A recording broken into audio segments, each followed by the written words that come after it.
ácidos nucleicos. Quando nós falamos de ácidos nucleicos, eu preciso passar uma informação extremamente importante para vocês. A sequência de aminoácidos de cada proteína e a sequência de nucleotídeos de cada RNA são especificadas pela sequência do DNA da célula. Ou seja, aonde está a informação para que a gente possa produzir um RNA e as proteínas?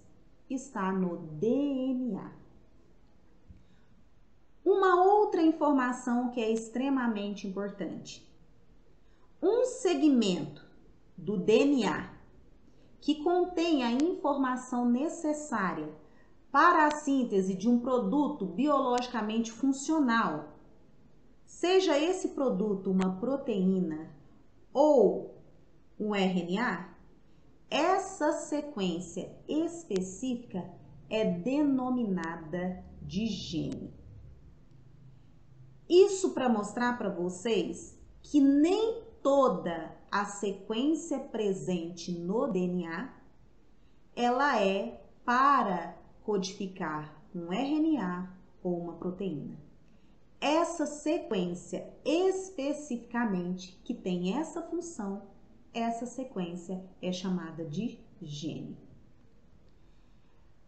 A estrutura primária dos ácidos nucleicos é a sequência de nucleotídeos ligados covalentemente, como eu mostrei anteriormente, que é feita a ligação entre um nucleotídeo e o outro. Qualquer estrutura regular e estável adotada pelos nucleotídeos dos ácidos nucleicos, além dessa, pode ser considerada uma estrutura secundária. Então, a estrutura primária é aquele esqueleto que nós vimos, que é feito a partir da ligação fosfodiéster. Qualquer outra ligação química que é feita ali, já é estabelecida uma outra estrutura, que é a estrutura secundária. A estrutura terciária é o dobramento complexo de grandes cromossomos dentro da cromatina eucariótica e o nucleolo bacteriano. Então, aqui agora nós já temos alguns termos que nós vamos precisar trabalhar com vocês para que esses termos fiquem conhecidos. Só que quando a gente fala de ácidos nucleicos, nós temos dois tipos de ácidos nucleicos que vocês conhecem: o DNA e o RNA. Só que para nós começarmos, nós vamos falar do DNA. Estrutura dos ácidos nucleicos, especificamente do DNA. O DNA, ele foi inicialmente isolado e caracterizado por Friedrich Miescher em 1868. Ele chamou aquela substância que continha fósforo de nucleína. Até os anos de 1940, com o trabalho de três pesquisadores, Avery, McLeod e McCarthy, não existia uma evidência convincente do que o DNA fosse o material genético. Então, após Mendel ter proposto, o conceito da hereditariedade, muitos trabalhos foram feitos de modo a tentar entender quem dentro da célula era o responsável por transmitir a característica geração após geração. Vários trabalhos foram feitos. E aí eu preciso contar para vocês uma história sobre a descoberta do material genético. Essa descoberta tem a ver com uma doença que na ocasião, causou muita morte. E se nós formos observar, hoje, se não tomarmos cuidado, ainda pode causar morte. Essa doença é causada por uma bactéria que é chamada de Streptococcus pneumoniae e que é a responsável pela pneumonia. Em 1828, o estudo dessa bactéria nos revelou que existia duas formas diferentes dessa bactéria.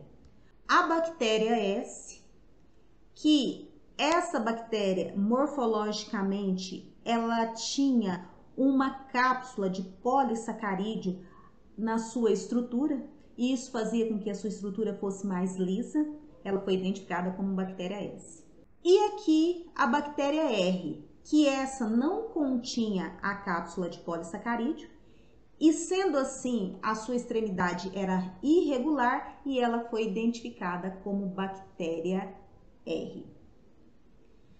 Diante dessas duas bactérias, era necessário conhecer qual delas de fato causava a pneumonia. E aí entra um experimento que foi feito por Griffith em 1928. E esse experimento consistiu no seguinte: eles pegaram linhagem da bactéria S e aplicaram no camundongo e ele morreu. Eles identificaram então essa bactéria como linhagem virulenta S. Eles pegaram a linhagem da bactéria R e aplicaram também em camundongo. E eles perceberam que o camundongo não morria. Chamaram então essa linhagem de não virulenta R. Aí o que eles fizeram? Eles pegaram a linhagem S e submeteu a uma alta temperatura, provocando a morte da bactéria pelo calor. Aplicaram no camundongo e o camundongo não morreu. E aí eles fizeram um outro experimento. Eles pegaram a linhagem não virulenta R, que automaticamente já não causava morte, misturaram com a linhagem S morta pelo calor, eles viram que não causava nenhum efeito no camundongo, misturaram e aplicaram no camundongo. Para surpresa, o camundongo morreu. Diante desse experimento, eles chegaram à seguinte conclusão: deve existir nessa mistura um princípio transformante. Por que deve existir? Porque até então, quando a linhagem não virulenta R foi aplicada no camundongo, ele não morreu. E a linhagem S morta pelo calor também não causou a morte do camundongo. O problema aconteceu na mistura. E essa mistura é que fez com que o camundongo morresse. Então, certamente, deveria existir nessa mistura um princípio transformante. Mas esse experimento, ele foi feito em 1928. O que nós vamos observar evolutivamente falando dos estudos voltados para o conhecimento do material genético?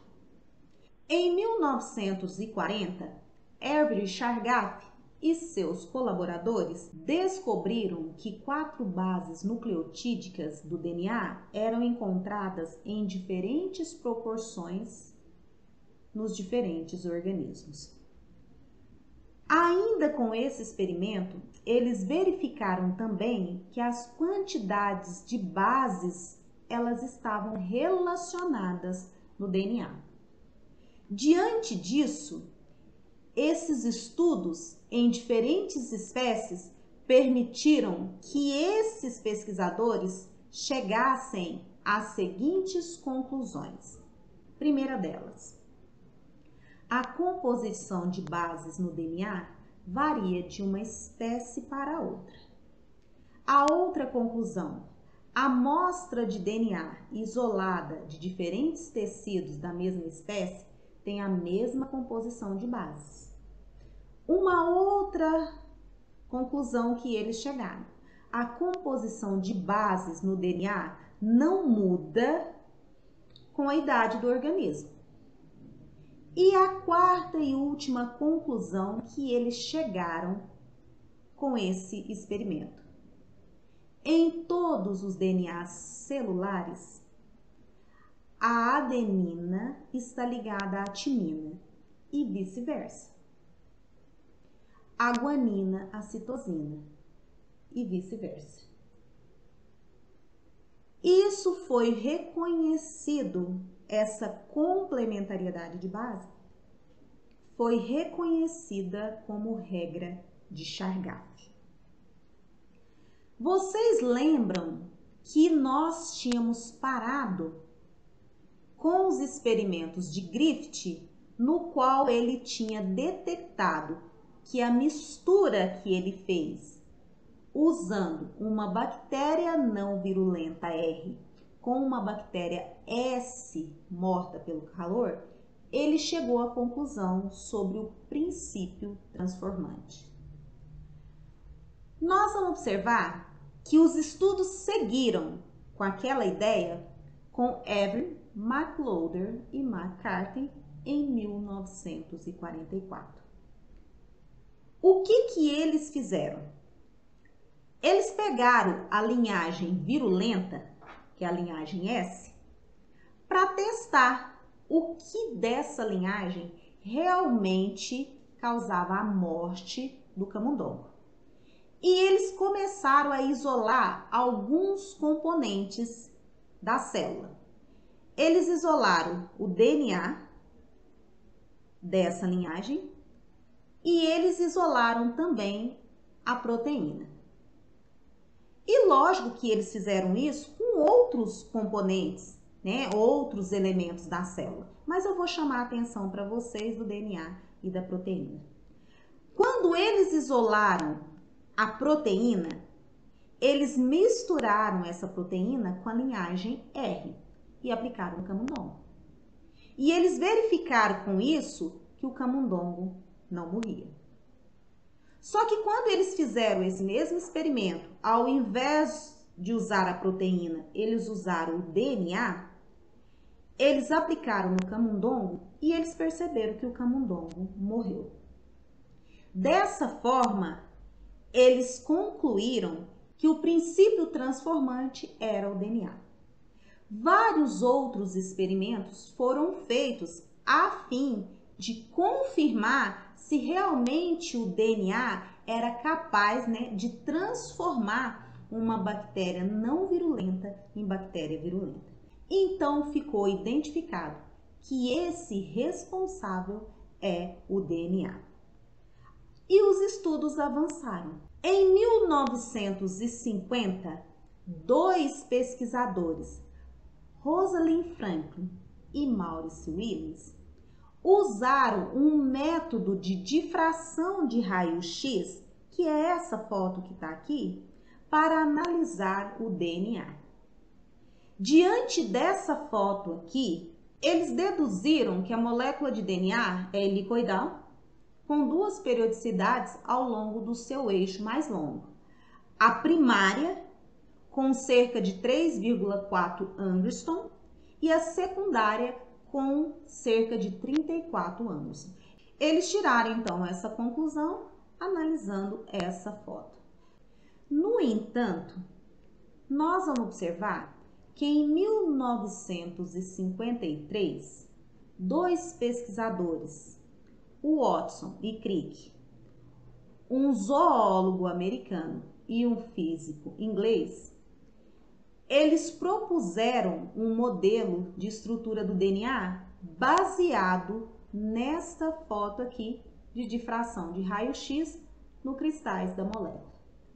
Com essa mesma foto que Maurice e Willis chegaram apenas à conclusão que eles chegaram, eles conseguiram, né, decifrar como que a molécula de DNA ela estava Inclusive aqui eles têm um protótipo dessa molécula, né? Como que eles imaginaram, com todas as informações que já haviam sido descritas, como que estava a molécula de DNA. Com isso, eles propuseram um modelo da estrutura do DNA. E por incrível que pareça, essa grande descoberta que eles fizeram fez com que eles pudessem ter o maior prêmio que um cientista pode ter, que é um prêmio Nobel. Diante de todas as informações que Watson e Crick eles tinham, eles fizeram então a proposta do DNA. DNA é fita dupla. Aqui nós temos uma de suas fitas e, de acordo com a regra de Chargaff, essas fitas elas se ligam por complementariedade de base. O que que significa isso?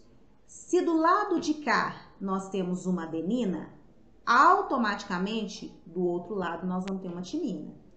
Se do lado de cá nós temos uma timina, do outro lado o que que nós vamos ter? Uma adenina. Se aqui nós temos uma citosina, nós vamos ter do outro lado o quê? Uma guanina.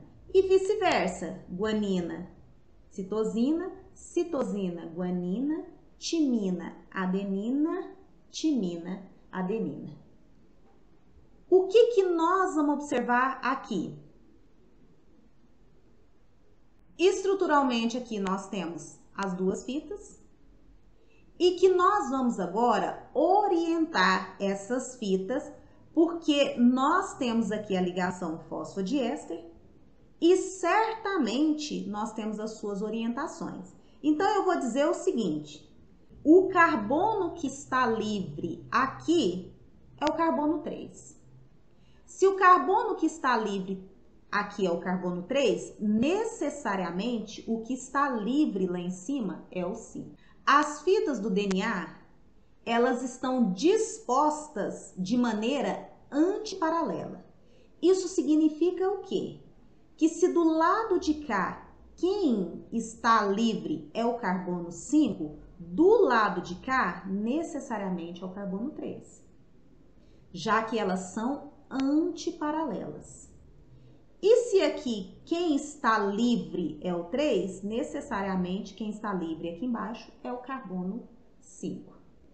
Dessa maneira, nós representamos aqui para vocês a molécula de DNA com a proposição de Watson e Crick, seguindo aí a regra de Chargaff. No entanto, o que nós vamos observar aqui? Essa forma de visualização, ela é uma forma didática, porque a molécula de DNA, ela não está assim. De acordo com a proposta de Watson e Crick, ela tem um formato que é um formato helicoidal, com um giro para a direita. Então, a nossa molécula, ela tá dessa maneira aqui.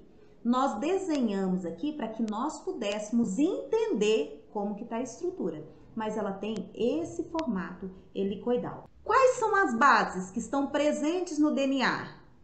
São 4 bases: adenina, timina, citosina e guanina.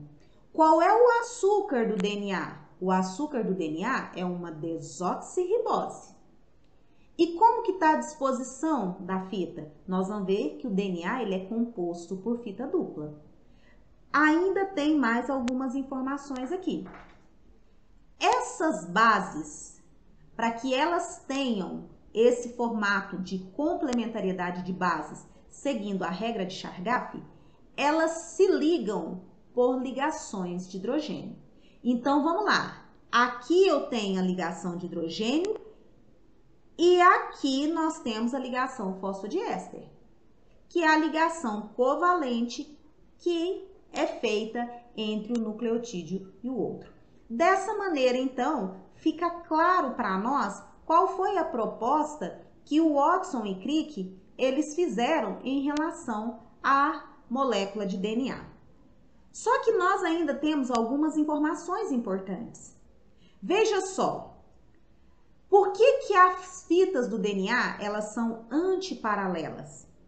Porque se nós olharmos aqui, entre adenina e timina, e entre guanina e citosinas, que são as bases complementares no DNA, seguindo a regra de Chargaff, para que elas possam se ligar por meio da ligação de hidrogênio, é necessário que um ângulo de ligação seja respeitado.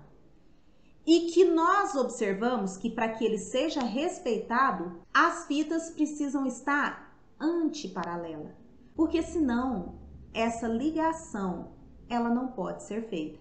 O ângulo de ligação precisa ser respeitado. As ligações de hidrogênio entre as bases permite a associação das duas fitas complementares. As bases apresentam um comportamento hidrofóbico, que eu disse para vocês.